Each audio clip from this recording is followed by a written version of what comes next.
લોકસભાની ચૂંટણીને લઈને તમામ પાર્ટીઓમાં ઉમેદવારોની પસંદગી ઉપર આખરી મહોર મારવાની જોરશોરથી તૈયારીઓ ચાલી રહી છે। ત્યારે ગુજરાતમાં ભાજપે અત્યાર સુધીમાં 22 ઉમેદવારો જાહેર કર્યા છે, જ્યારે કોંગ્રેસને 7 ઉમેદવારો જાહેર કર્યા છે, તેમજ આમ આદમી પાર્ટીએ 2 ઉમેદવાર જાહેર કર્યા છે। આજે સાંજ સુધીમાં કોંગ્રેસના ઉમેદવારોની વધુ એક યાદી બહાર પડી શકે છે।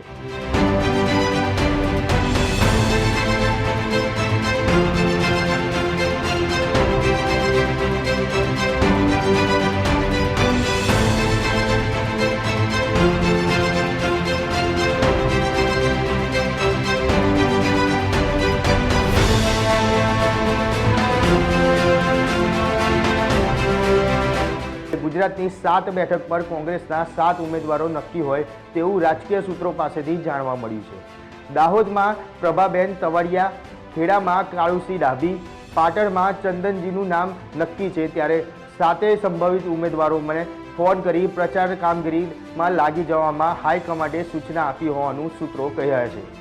ગુજરાતની અન્ય બેઠકો માટે કોંગ્રેસ આજે બીજી યાદી જાહેર કરી શકે છે। ત્યારે અગાઉ ગુજરાતની 7 બેઠક પર કોંગ્રેસે ઉમેદવારોના નામ જાહેર કર્યા હતા। ત્યારે 7 પૈકી અમદાવાદ પૂર્વ બેઠકના ઉમેદવાર રોહન ગુપ્તાએ ચૂંટણી લડવાનો ઇનકાર કર્યો છે।